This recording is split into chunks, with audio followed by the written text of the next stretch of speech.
何人大胆，敢闯我无双城？天下无剑城，少城主卓越安，问剑无双。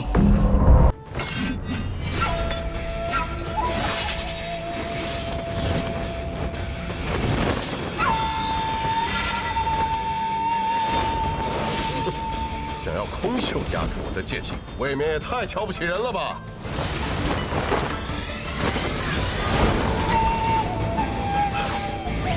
杨秀春风，你怎么会这门功夫的？这门功夫分明已尽，自然是我父亲教我的。当年我父亲是不是就是这样打败你的？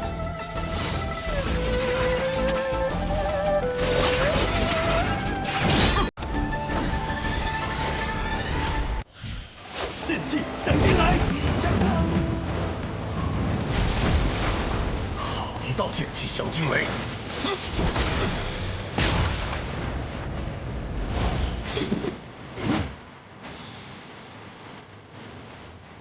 你想不拔剑胜我，那我便让你再也没有拔剑的机会。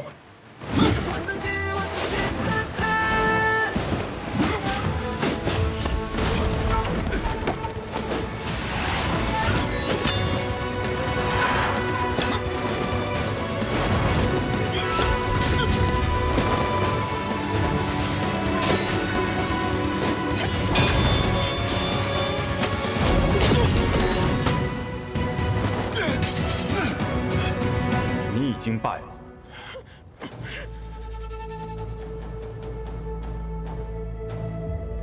即便是你父亲当年站在这里，也不敢和我这样说话。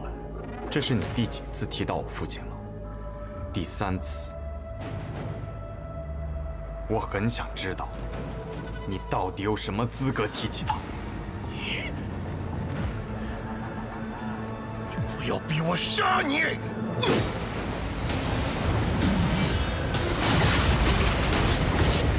山岳剑法，今日终于幸得见了。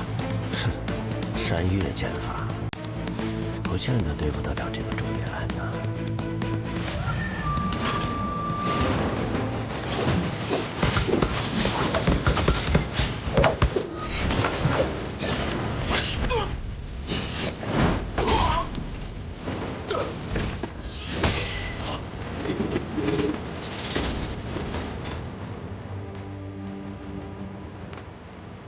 逆登山巅，一览众山小。可众山之上仍有云天，你若止步，终有一日将我下山。死吧！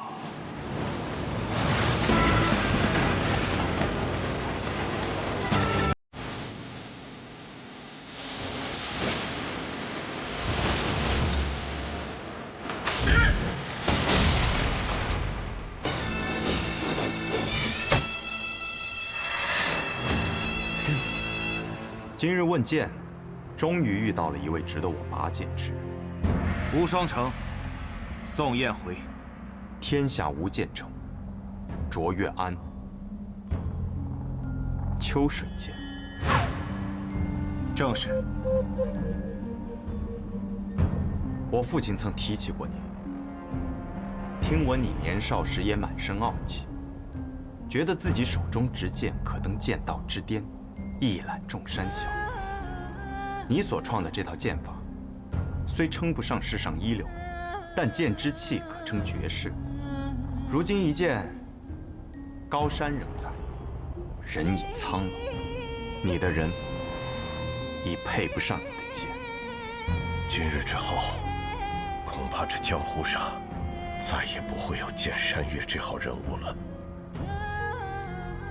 今日之后，顿武堂大长老之位就该换人了。你应该回去颐养天年了。此地交给我即可。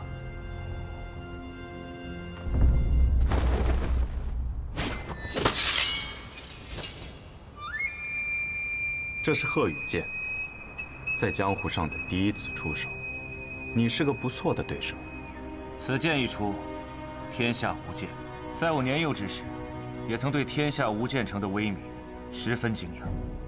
只可惜，偌大一个门派，却在一夜之间消失于世间，确实可惜可叹。今日在此得见吴建成的少主，实乃我辈之幸。阁下为何不能同我到无双城当中小叙一番？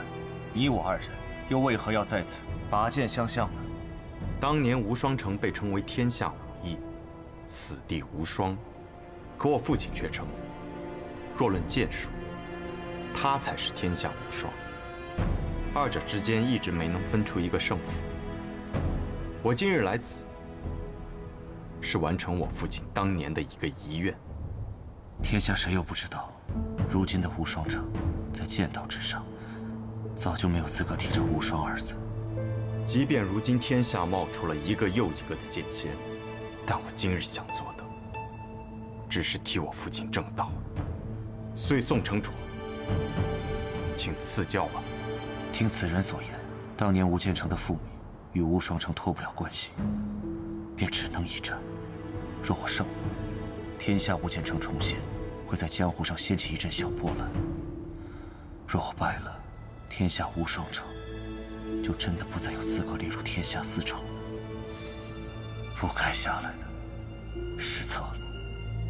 我之前一直认为，是我的剑上承载的太多，以至于挥出的每一剑都无法尽兴。直到我戴上了这面纱，用了卓越安这个遗忘许久的名字，才会好一些。可今日见到你，我终于明白了，什么是父亲当年说的自求之剑。自求之剑，画地为牢，自求于剑。你是个不错的剑客，可惜了。燕回，你乃一城之主，怎可轻易出剑？刘云奇，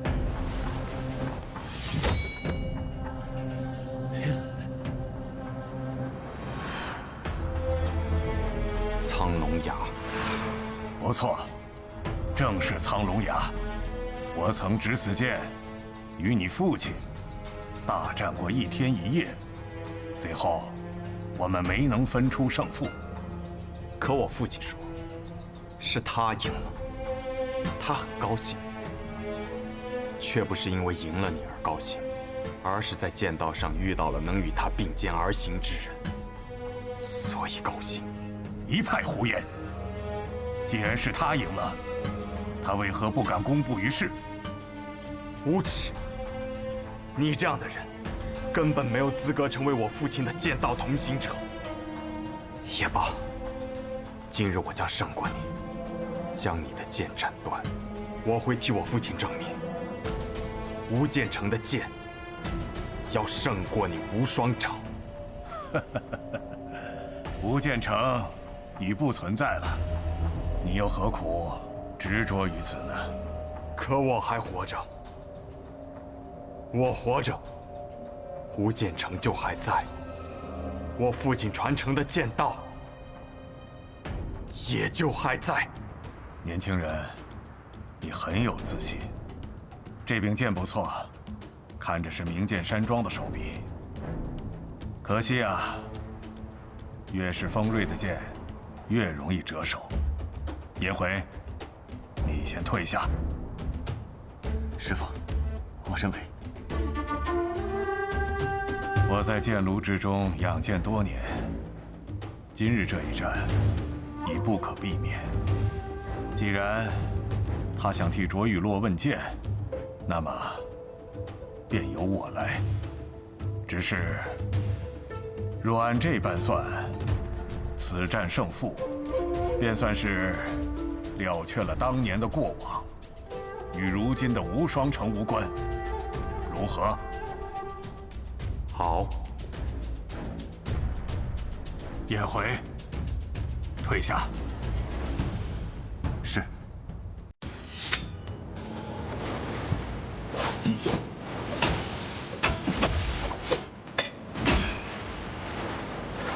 我能赢你，亦会杀你。小子，看好了！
没想到你竟是这般无耻！你用的功法类似于乱神诀，特地勾起我心中杀念。虽然你拼命的克制，但是我只看了一眼便知道，你身上充满了血腥气。你不是个剑客，你这些年做的应该是杀人的勾当。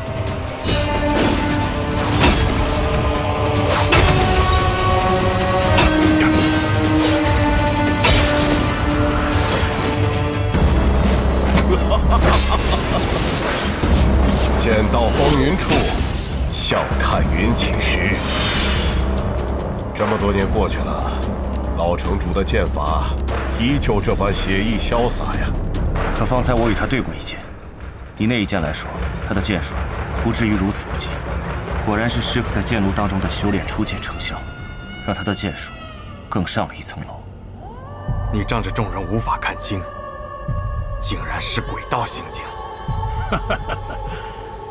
你一路东行，藏剑不动，便是在养一股剑气。当你的杀气盖过剑气，剑势尽泄，就不负方才之勇了。小人，道是你父亲寻找的东西，而我只求胜，只有胜者才有资格论道。道，确实是我父亲时常念叨的字。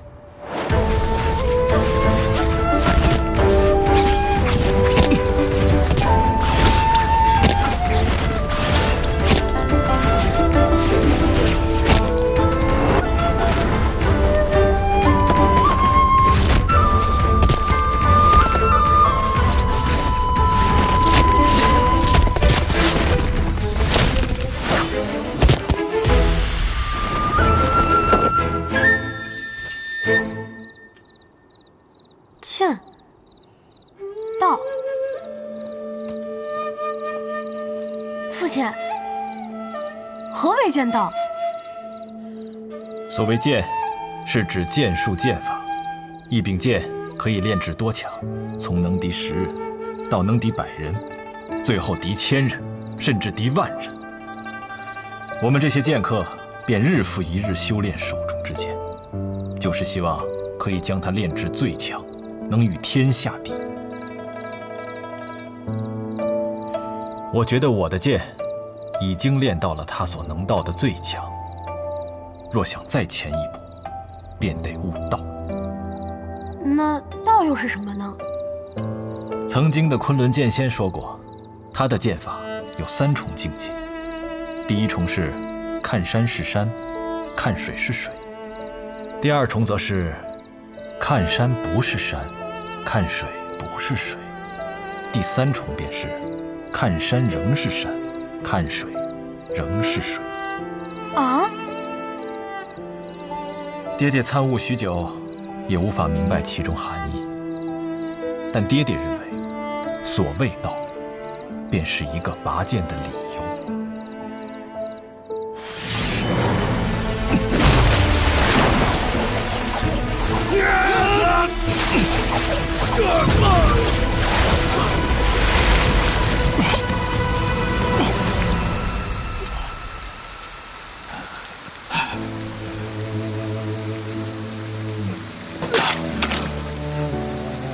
原来有些道是要在将死那一刻才能悟出来的。一生中的最强一剑，或许只有出1次的机会。可惜，无法再保护你了。我方才说过，无双城的人没有资格提起我父亲的名字，尤其是你，什么流水星云，破；什么宗师气象，破；什么天下无双，皆可破。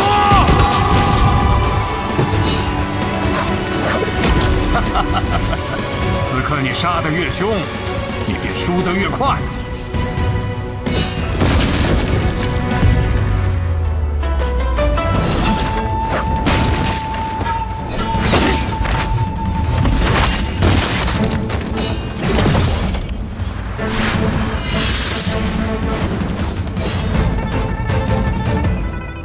败了。你想要我用杀人术，可我偏不用。今日，我便要剑胜过你。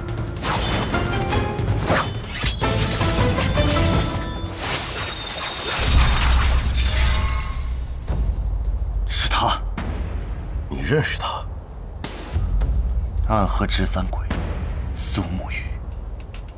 暗河，若真是暗河，那么这一切都可以解释了。剑长老，此话怎讲？难道说无双城与暗河还有什么牵扯？而且还与无剑城有关？城主不必多问，都是些过往事了。啊，师傅，剑仙有些控制不住了。他只是看到了值得一战的对手，想要与其一战。只可惜你尚且年幼，不然这样的对手，确实值得一战。师傅，那该怎么办？不必担心，要不了多久，他便会安静下来。小无双，待你长大之后，一定要带他去找值得一战的对手。老城主，这是要败了。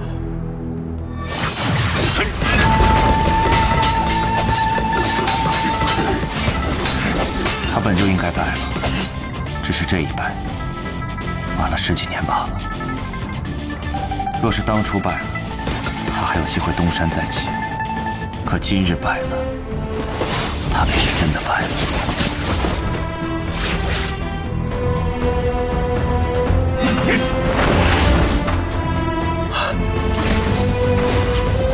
来了，老城主最强的一剑，成剑上九天，龙吟落黄泉。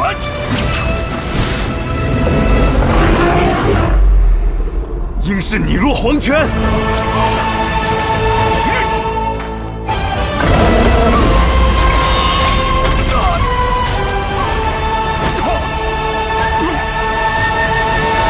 结束了。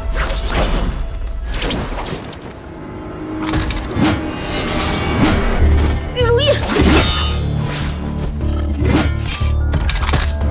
好纯粹的剑气。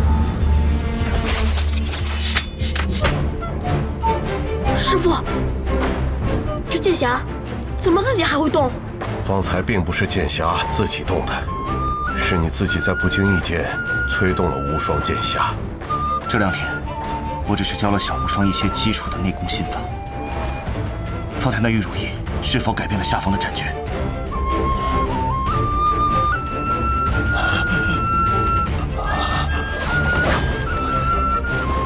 使剑！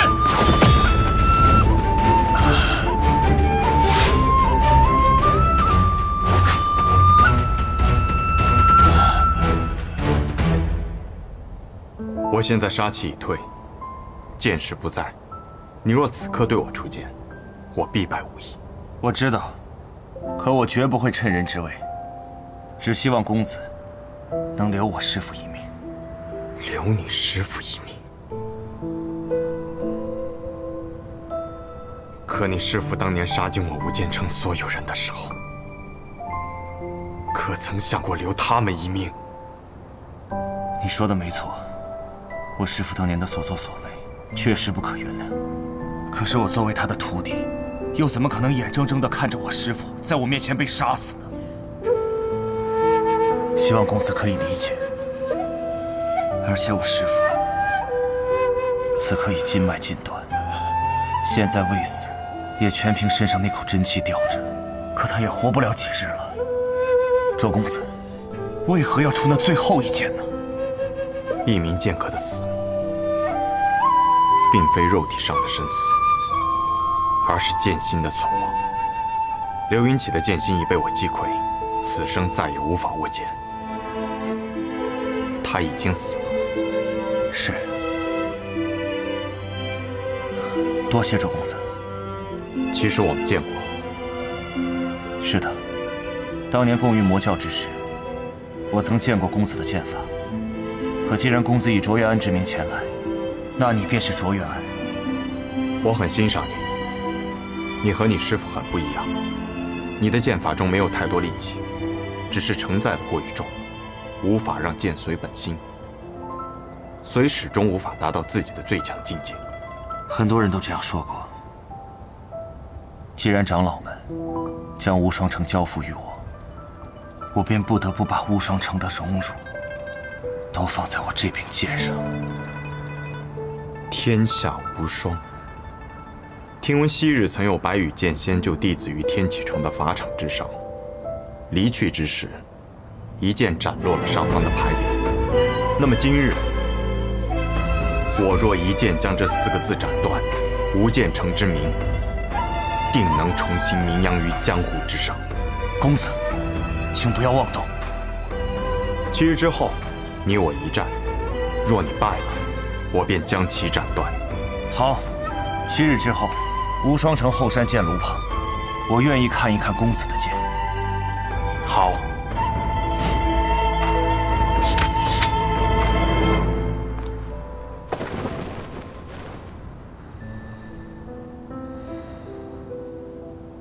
师傅，颜回，你醒了。你是不是会怪我？明明你想做一个行走天下的侠客，我却一定要把你框在这无双城中，背上这一城荣辱。师傅，你觉得无双城是不是天下第一？真的有那么重要吗？可你是不一样的呀，颜回。从我见到你的那天起，我就知道你是可以改变这一切的人。你不比他们任何一个人差，你是天生便为剑所生的人。可我时常后悔，是不是我给了你太多的压力，让你无法跟他们一般自在？剑心之上便没有他们纯粹。你不该跟他约战。师父，师父，你不该跟他约战，明白吗？师父，你不必太过激动。你别忘了，徒儿还有一招绝技尚未施出。你是说枯荣剑法？你糊涂啊！那你也会死。会死，但不会输。以我之死，成全无双城的气节，是我这个城主应该有的职责。你那徒弟能开启无双剑匣，是不是可以让他？师父，无双年纪尚轻啊，做师父的总应该走在徒儿前呢。你也是这么对我的，而且我不希望无双再经历我走过的老路，我希望他有自己的选择。至于无双城的未来，就交给他们年轻那一代吧。好，很好，便依你的吧。我这一生做的都是些错事，希望你们不要再走我的老路。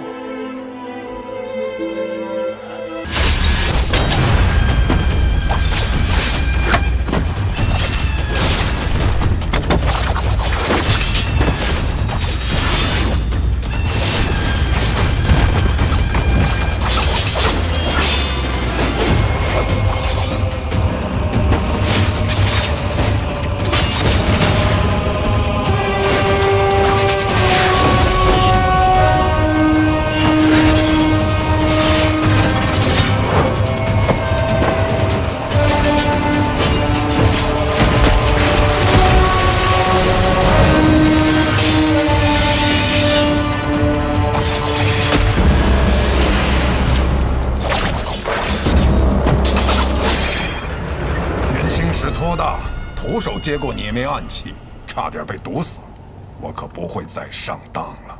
几枚暗器你能接住，那接下来万树飞花，你又如何应对？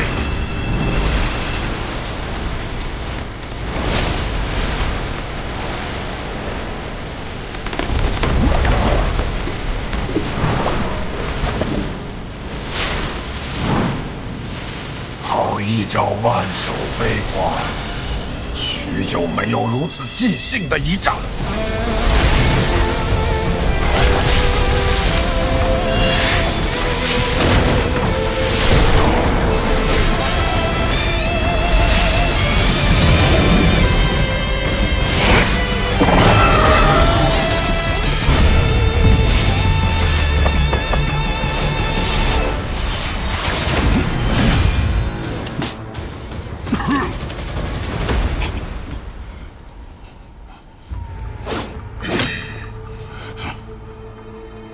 你我30年之约的这一战，本该只论胜负，不争生死。于杀手而言，没有胜负，只有生死。只可惜呀，可惜什么？可惜，方才你那瞬杀一剑，消耗了太多真气。也可惜，你以为自己是执棋者，却没想到，也是别人棋盘上的棋子。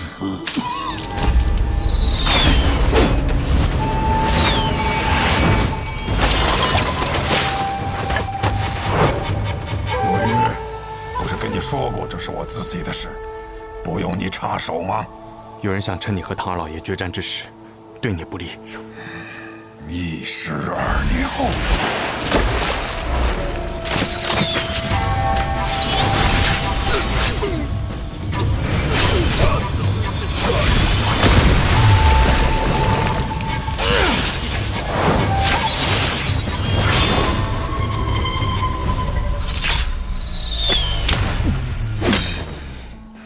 老伙计，你既然在决战之时动了杀心，你也晓得我这个人追求一个公平。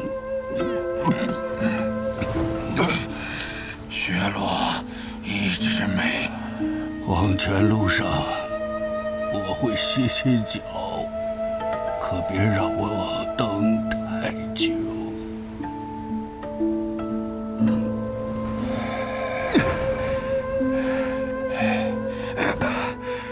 大家长，我们立刻回安河，找我们家最好的药师帮你疗伤。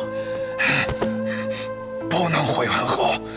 苏、木、谢，你说他们3家等我受伤这个消息，等了多久了？刚才那些暗算我的人，根本就是他们的人。可去钱塘城，我在那里有一个故人，是药王辛百草的小师叔。找到他，他叫白鹤怀。明德11年初春，距离上一次引发江湖浩劫的魔教东征已经过去了3年。如今的江湖平和安宁，少有争斗，而暗河藏身于黑暗之中的最强宗门，由苏、谢、穆3姓组成的刺客组织，却在此时因为3家之首大家长的中毒而即将迎来巨变。这江湖甚至于朝堂之上的短暂平静，也将因此而被打破。穆名策已经重伤，看来我们需要选出新任的大家长了。他本来就已年老，而且越来越不受我们的掌控。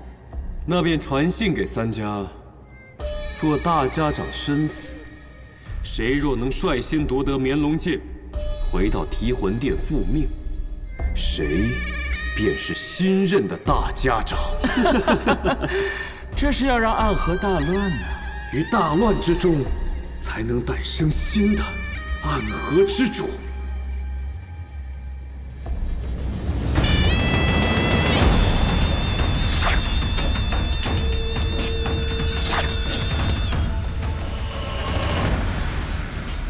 特药府到了。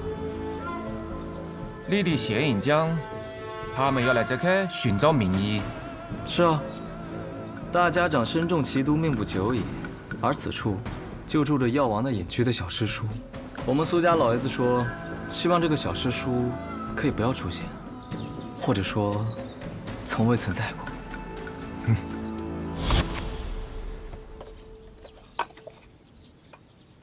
别人都是一口槟榔一口烟，飘飘欲醉做神仙。哲叔，你吃的怎么是话梅啊？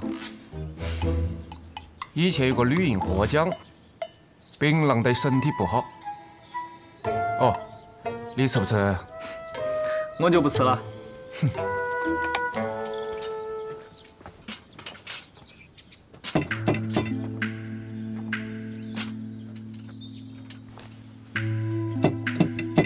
你什么时候变得这么有礼貌了？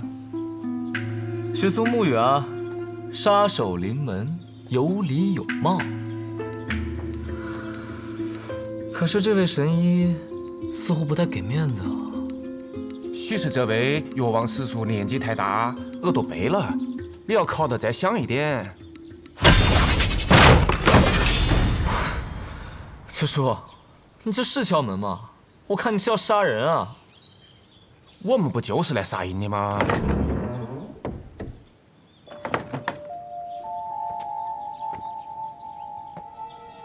谁呀？敲门敲得那么大声，耳朵都要聋了。姑娘，敢问你家老先生是否在府上？我家老爷他出门巡诊去了，要不我帮你们去找找他。那便麻烦姑娘了。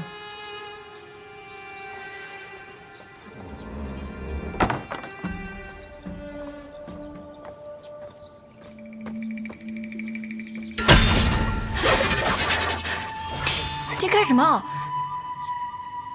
哎呦，抱歉抱歉，一时手滑。来，这个啊是祥宁膏，姑娘呢擦到脸上，不出半个时辰，你那个红痕就会恢复如初。有毛病。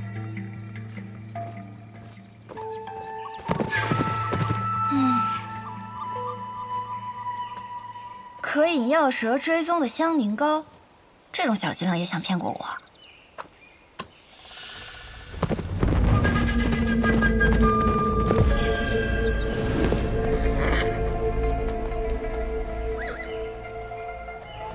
这位姑娘，你是医者？怎么？难道我看起来不像吗？抱歉，无意冒犯。公子，可是要问路啊？姑娘慧眼，想问姑娘，附近是否有处药庄，名为白鹤？公子是要看病啊？我医术不错，我来看便是啊。家中有人得了重病，点名要找白鹤药庄中的神医，多谢姑娘好意。那你怎知道我不是白鹤药庄中来的呢？莫非姑娘是？那自然是。烦请姑娘速速带我去见你师父。我师父，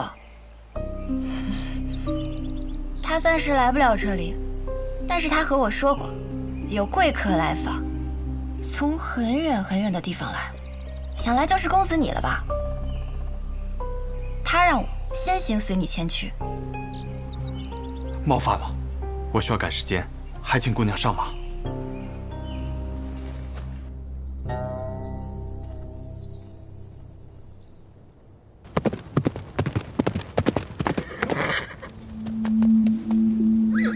我们到了。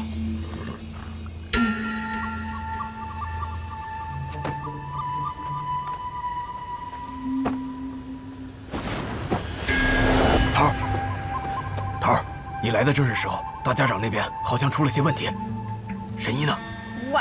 我这么大一个活人站在你面前，你怎么就看不见呢？这姑娘是神医？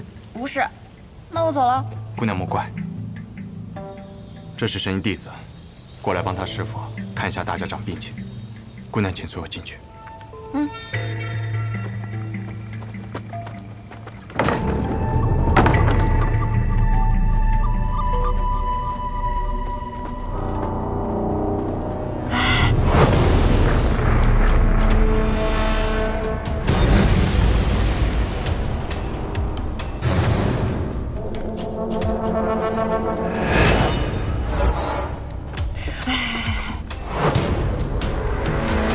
觉得这里面有鬼哎。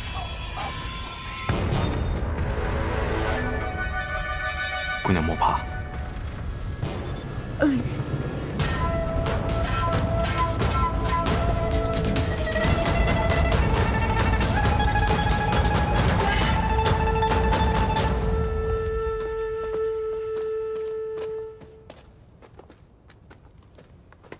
大家长，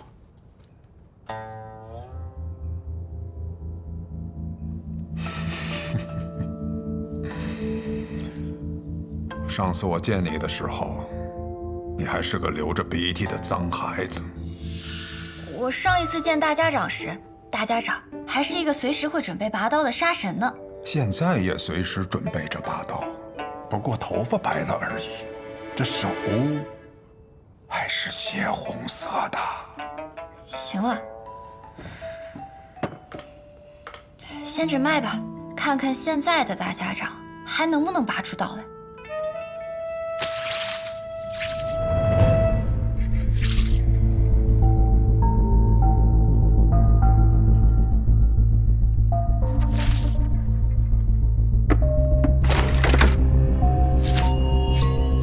收起你的杀气，你若是不小心吓到了我，我手这么微微抖一下，你们的大家长啊可就死定了。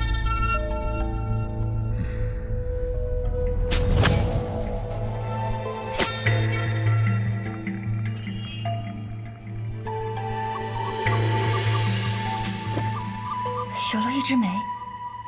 没错。你怎么做的还活着的？我的魁替我挡住了那一枝梅，我只种了半朵梅花，还能勉强撑着。这可是唐门唐二老爷的独门奇毒，号称唐门第一，天下第二，仅次于温家家主所创的镜花月。据说除了唐二老爷本人，无人能见。唐二老爷人呢？被我杀了。暗河大家长也亲自接杀人的任务。敢问姑娘，是否能医？我们药王谷的名言便是：只要没死，便可以医。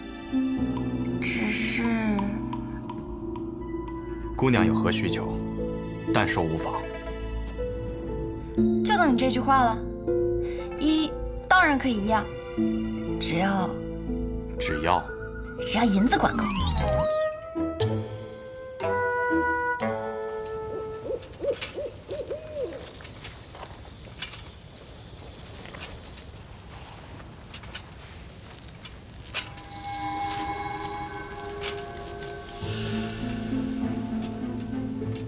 看来对方是识破了你的伎俩，这才走出了多久，就把这药瓶给丢了。看来我们是搞错了。什么错了？我们方舟里是真的圣医。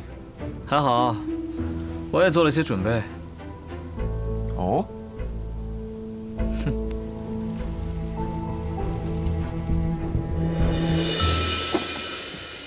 行了，你帮我找个住的地方吧。这来来回回的太麻烦了，不让你师傅再来看看了？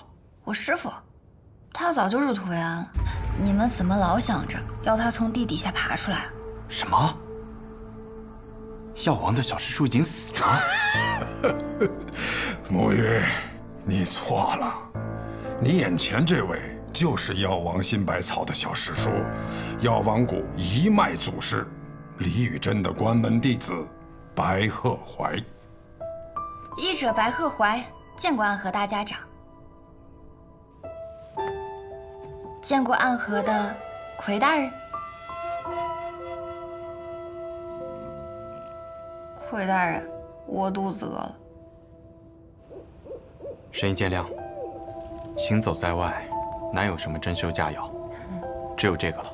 无妨，有的吃就不错，总比在药王谷吃我师兄煮的药膳强。你是不是很好奇，我是如何看出来你的身份的？既然神医与大家长是旧识，想必也听说过我们。小时候师父为了哄我好好学医，便给我讲故事。他的故事里呢，经常出现一个叫做暗河的组织。由苏、谢、穆3姓家族组成，他们的统帅者便称作大家长。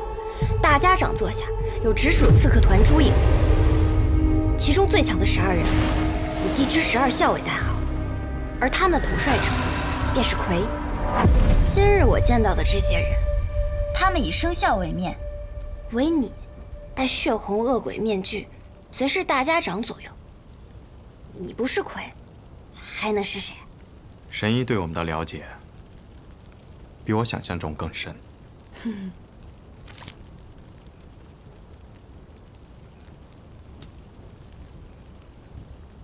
我还知道，每人的魁啊，都是当做现任大家长培养的。这上一任的魁呢，他死了。抱歉，这些隐秘之事无法与神医细说。可是上一任的魁，他是我的父亲，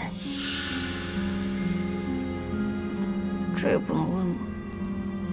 神医说笑了。不信算。这人是死是活对你们倒是隐秘，可是你身份特殊，标识却如此明显，此时就不考虑隐秘了。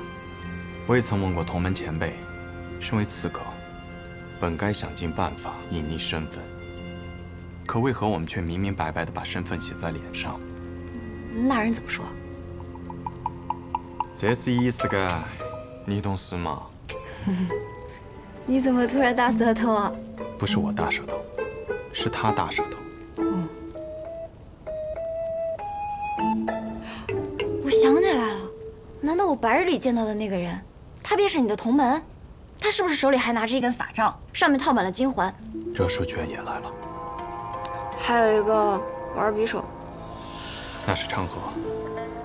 陈龙，准备一下，带上神医，即刻启程。是。去哪儿啊？九霄城，没有人比我更了解昌河。此刻我们定然已经入了他布下的局。宇哥，都准备好了。神医，这是卯兔，你随他动身，一路保重。魁大人，那便希望在九霄城中我们还能重逢。不必叫我魁大人，叫我苏沐雨便是。苏沐雨，还真是一个好听的名字。再见了。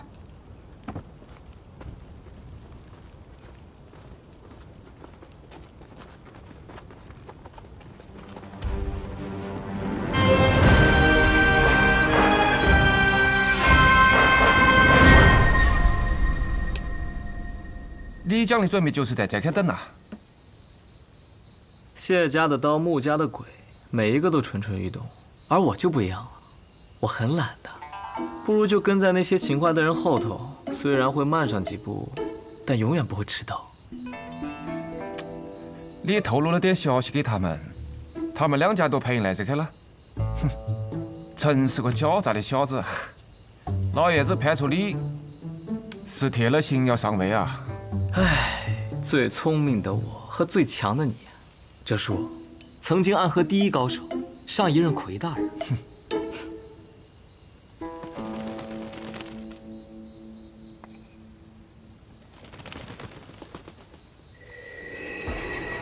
城郊废驿，那里的好戏快开场了。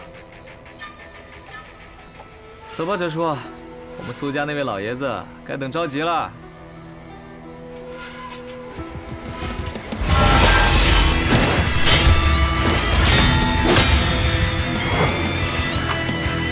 不愧是大名鼎鼎的直三鬼，此线为界，还请2位不要逾越。谢家的紫靴鬼和刀阎罗不应该出现在这里。没劲，倒是被你一下子看穿了身份。不过我们家主听闻大家长受了重伤，心中十分焦急，想着赶快将大家长接回总堂来疗伤。大家长无碍。大家长是否无碍？还请容许千机与大家长见一面，再予以确认。不然我就这么回去了，不好交差啊。你不好交差，与我有何关系？你不想让我们与大家长相见，是否是自己意图不轨？不想让我们及时救治？是个不错的理由，但这个理由想要成立，只有一种可能。杀了你？没错。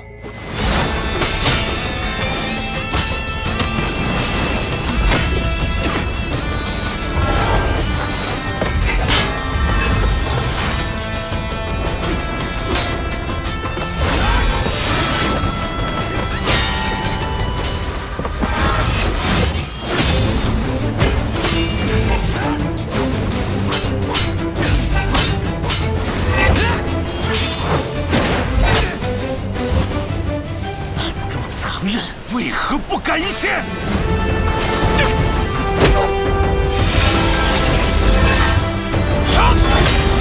谢家的风舞之刀，不错，死！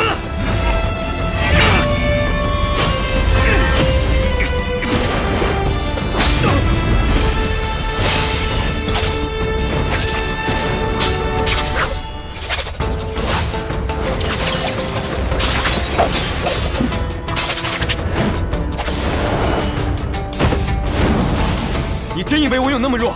寸刀劲，用得好。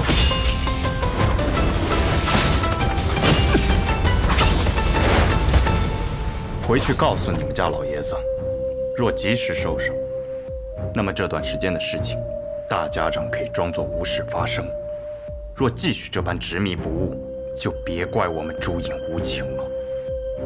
你今日是打算放过我们？暗河同门，皆是家人。走。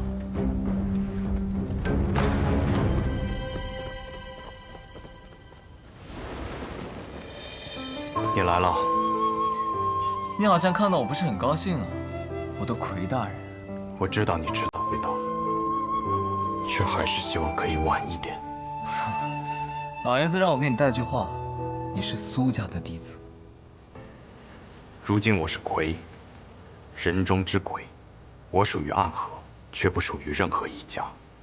你总是这么正经啊，细点意思都没。当无名者的时候，每天起早贪黑的练剑，做一个勤勤恳恳的无名者；做刺客的时候，每一个任务完成的妥妥当当，一丝不苟。现在做了魁，还是这么兢兢业业。你的大家长都快死了，你还要强迫着给他陪葬？大家长无碍，这样的传言，不该由你说起。他若无碍，又怎么会来找那什么新百草的小师叔？你杀了他，把绵龙剑拿来，你可以拿到你最想要得到的自由。是啊，离开苏家，离开暗河，去你想去的地方，做你想做的事。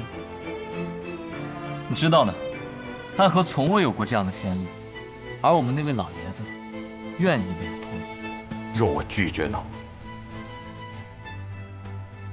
咱们姓苏，在苏家生活了这么多年，而你身为魁，跟着大家长也不过几年。你跟他的情分，能有和苏家的深？我不管你的想法究竟如何，如今我是魁，我的职责便是守护大家长的安危。任何事，任何条件，都必须在这件事的前提下。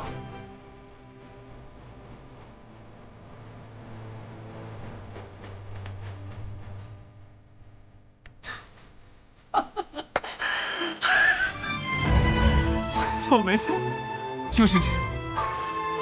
同样的话我已经回给了老爷子，我就知道你一定会这么说。然后呢？然后老爷子说，既然如此，那就杀了吧。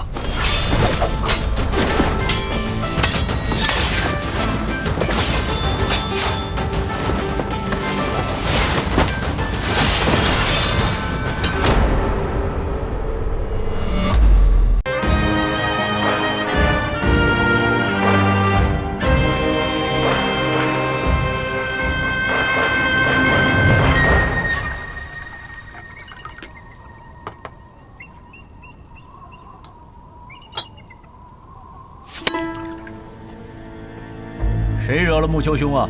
生这么大的气！木子哲，你明知这二人是我苏家属意的，你这般行事，是要与我苏家为敌吗？别给我扣这么大的罪名，我可不敢。我只是在尽我总教习的职责罢了。职责。不把过强的2个人放在同一组，这是3家都默认的。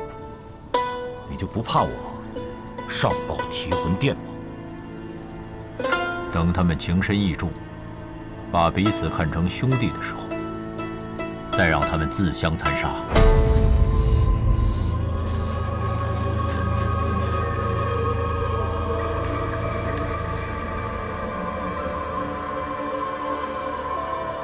合作在一起，不要走散了。看起来也没有办法与你走散了。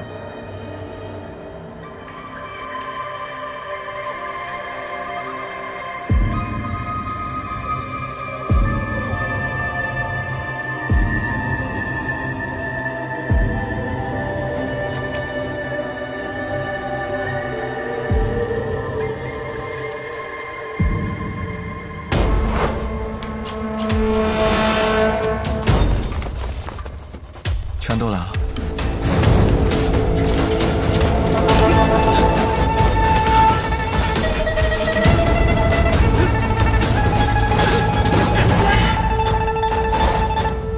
谁都知道你们剑术高超，与其1对1跟你们单打独斗，还不如合力把你们都杀了。我们剩下的再斗，还有几分生机。那便来吧。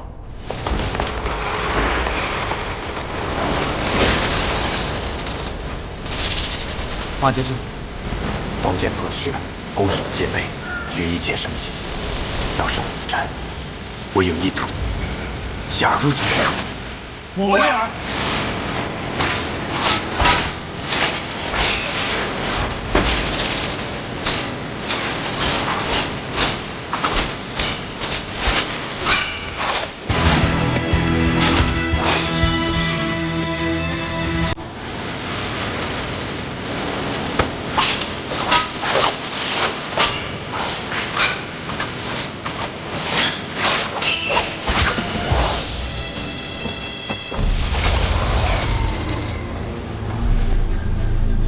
要破八节阵，唯有牺牲一人才能找到突破之口。我们2个同时抢，算怎么回事？我知道，我来。那我走了。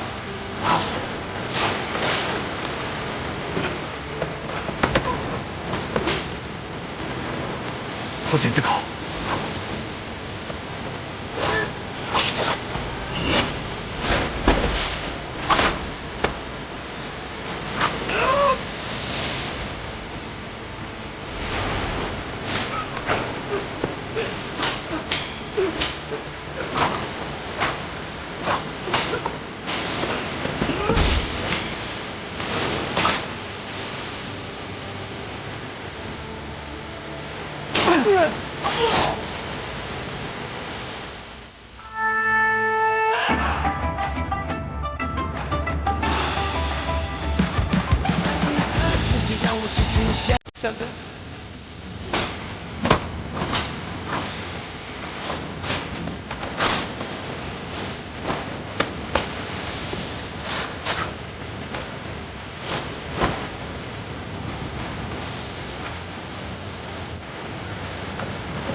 停下来！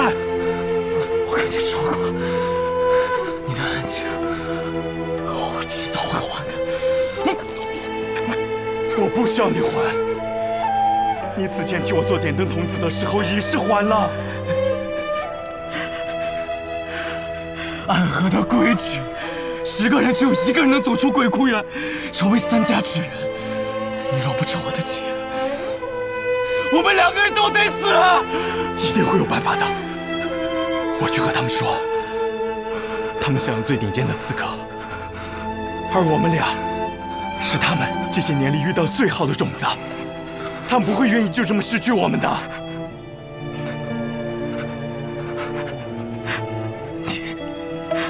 你淡定着。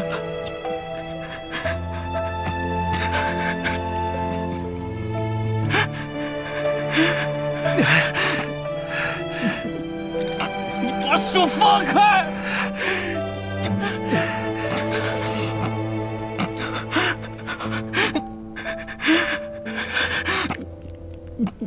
你把手放开！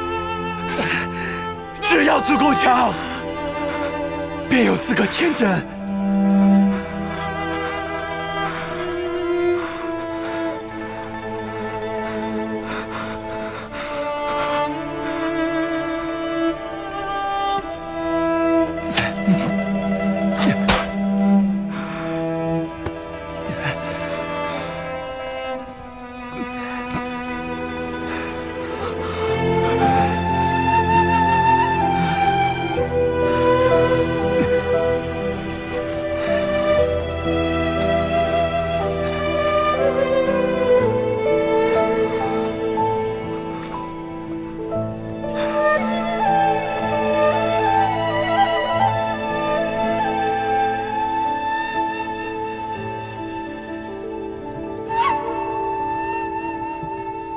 谁醒了？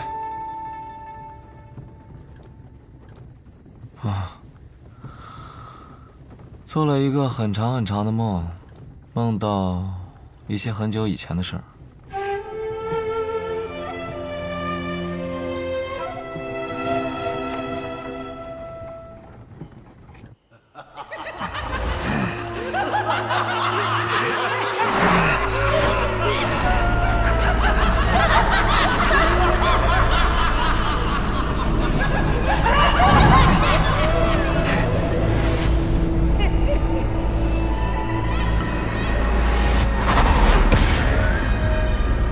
邪魔外道，无尽无身。我们是邪魔外道，不过是些魔障，看我一剑斩了你们！